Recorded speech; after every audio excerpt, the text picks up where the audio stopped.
December মাস থেকে ডিম ও সবজির বিল পাননি অঙ্গনওয়াড়ি কর্মীরা। বুধবার এই দাবিতে পশ্চিমবঙ্গ অঙ্গনওয়াড়ি কর্মী ও সহায়িকা কল্যাণ সমিতির সদস্যরা এসডিপিও অফিস ঘেরাও করে বিক্ষোভ দেখান। সংগঠনের পক্ষ থেকে অভিযোগ জানানো হয়, কর্মীদের স্মার্টফোন দেওয়ার প্রতিশ্রুতি থাকলেও তা এখনো বাস্তবায়িত হয়নি। এছাড়াও ইনসেন্টিভ ও মোবাইল রিচার্জের বিলও মেলেনি। দীর্ঘ 14 মাস ধরে ডিজিটাল স্ট্রাইক চালিয়ে আসছেন কর্মীরা। তাদের দাবি, এই স্ট্রাইক করার কারণেই ডিসেম্বর থেকে ডিম ও সবজির বিল বন্ধ করা হয়েছে। সংগঠনের পক্ষ থেকে স্পষ্ট জানানো হয়েছে, যদি দ্রুত বকেয়া বিল পরিশোধ না হয় তবে আগামী এপ্রিল মাস থেকে প্রতিটি সেন্টারে ডিম ও সবজি সরবরাহ বন্ধ করে দেওয়া হবে। আজকে আমাদের মেনলি 4 মাস থেকে বিল হয়নি। ডিসেম্বর, জানুয়ারি, ফেব্রুয়ারি, এটা মার্চ মাস চলছে। এই 4 মাস ধরে আমাদের এখনও যে আমরা বাচ্চাদেরকে যে পরিপূরক আহারটা সেন্টারে দিই, সেটার জন্য আমাদের নিজেদের পকেট থেকে ডিম এবং সবজিটা চালাতে হয়। সেটা আমরা প্রায় 4 মাস ধরে আমরা বিল পাচ্ছি না। সেটা আমরা বারবার করে সিডিপিওর কাছে এসেছি, খবর নেওয়া হয়েছে। ওনারা বলছে, যেহেতু আমরা পোষণ অ্যাপসের কাজ করছিলাম না, গত 2023 সালের অক্টোবর মাস থেকে আমরা একটা ডিজিটাল স্ট্রাইকে গেছিলাম, কারণ আমাদের কেন্দ্রীয় সরকারের তরফ থেকে একটা ফোন দেওয়া হয়েছে, সেটা নাকি আমাদের রাজ্যে এখনও পর্যন্ত আমরা হাতে পাইনি।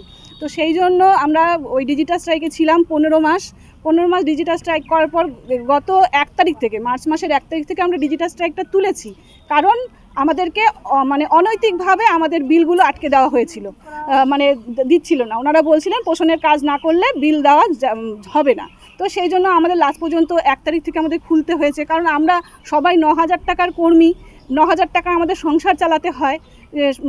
এইটুকুন সানমানিকে আমাদের নিজেদের সংসার চালাতেই অসুবিধা, সেখানে যদি বিল আটকে দেয় তাহলে তো আমাদের পক্ষে চালানো সম্ভব হবে না। তবুও আমরা শিশুদের পরিপূরক আহারের কথা চিন্তা করে, পুষ্টির কথা চিন্তা করে এতদিন পর্যন্ত চালালাম, কিন্তু এখন আমাদের একদম দেওয়ালে পিঠ ঠেকে গেছে, আমাদের পক্ষে আর চালানো সম্ভব না।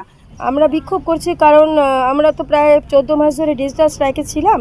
তো এতদিন আমাদের কোনো বিল বন্ধ হয়নি। হঠাৎ করে ডিসেম্বরও আমরা খাইয়ে দিয়েছি, জানুয়ারি খাইয়ে দিয়েছি, কিন্তু ঠিক তার জানুয়ারি 20 তারিখের পরে একটা নোটিফিকেশন জারি হলো যে আমাদের আর বিল দেওয়া হবে না জানুয়ারি আর ডিসেম্বর। কিন্তু আমার কথা হচ্ছে, যে কোনো নোটিফিকেশান সেটা লাগু হবে তখনই, পরের মাস থেকে, তারিখটার পরের মাস থেকে। কিন্তু তারিখ হলো 20 তারিখের পরে জানুয়ারির, কিন্তু সেটা লাগু হলো কি 1 ডিসেম্বর থেকে। তো সুতরাং আমরা নভেম্বর পর্যন্ত সমস্ত বিল পেয়েছি, কিন্তু ডিসেম্বর থেকে আমরা কোনো বিল পাইনি। এখন এটা মার্চ মাস হয়ে গেল, 4 মাস হয়ে গেল। কারো 2টা সেন্টার আছে, কারো 1টা সেন্টার আছে। তো প্রত্যেকটা সেন্টারেরই বেনিফিশিয়ারি সবারই মোটামুটি বেশি, কিন্তু যাদের কম বেনিফিশিয়ারি তাদেরও তো চালাতে অসুবিধা হচ্ছে। সবার তো আর বাড়িতে প্রচুর পরিমাণে টাকা নেই। একটা সেন্টারে ডিমের এখন বাজারে প্রচুর দাম, সবজিরও প্রচুর দাম। তো এইভাবে তো মেয়েরা চালাতে পারছে না। এদিকে বিষয়টি নিয়ে জেলা প্রশাসনকে জানানো হয়েছে, দ্রুত বকেয়া বিল মেটানো হবে বলে আশ্বাস দিয়েছেন এসডিপিও দাওয়া দর্জি শেরপা। এখন দেখার বিষয়, প্রশাসন কত দ্রুত এই সমস্যার সমাধান করে। দেখুন, আমরা এক বেস বিল নভেম্বর অবধি অলরেডি পেমেন্ট এখান থেকে অফিস থেকে করে দিয়েছি, ঠিক আছে। ডিসেম্বর, জানুয়ারি আর ফেব্রুয়ারি যেটা আছে, ডিপার্টমেন্ট থেকে পোষণ ট্র্যাকারে যারা কাজ করেছে, যেহেতু এরা ডিজিটাল স্ট্রাইকে ছিল, তো আমরা আগে বলেছিলাম যে ডিজিটাল স্ট্রাইকে তুলে দিতে হবে, নাহলে ওদের অসুবিধা হবে। কেন কি এখন যে সবাই তো 95% বা 98% ওয়েস্ট বেঙ্গলে সবাই অনলাইনে কাজ করছে, পোষণ ট্র্যাকারে কাজ করছে।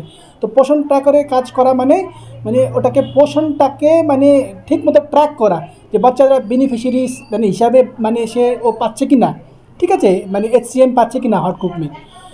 এবার নভেম্বর ডিসেম্বরের যেহেতু আমাদের টাকা অ্যালটমেন্ট এভাবে হয়েছে, যারা পোষণ টাকা চলেছে শুধু তাদেরকে দেওয়া হয়েছে, ঠিক আছে, আর যারা করে নেই তাদেরকে দেয় নেই। কিন্তু অলরেডি আমরা আমাদের কোনো ফান্ড নেই ওদের দেওয়ার জন্য, কিন্তু আমরা অলরেডি এটা চিঠি করেছি, ডিএম ম্যাডামকে আমরা অ্যাড্রেস করেছি মিটিংয়ে, আর ডিএম ম্যাডামও এই ইস্যুটা অ্যাড্রেস করেছে, ফ্ল্যাগ করেছে, যেহেতু ওদের 3 মাসে যেটা আছে ডিসেম্বর, জানুয়ারি, ফেব্রুয়ারি মাসের বিলটা পেন্ডিং রয়েছে বলে। আর আমার মনে হয় এই ইয়ার এন্ডিংয়ে শীঘ্রই ডিপার্টমেন্ট ছেড়ে দেবে। শিলিগুড়ি থেকে নিজস্ব প্রতিনিধি রিপোর্ট, খবর বাংলা।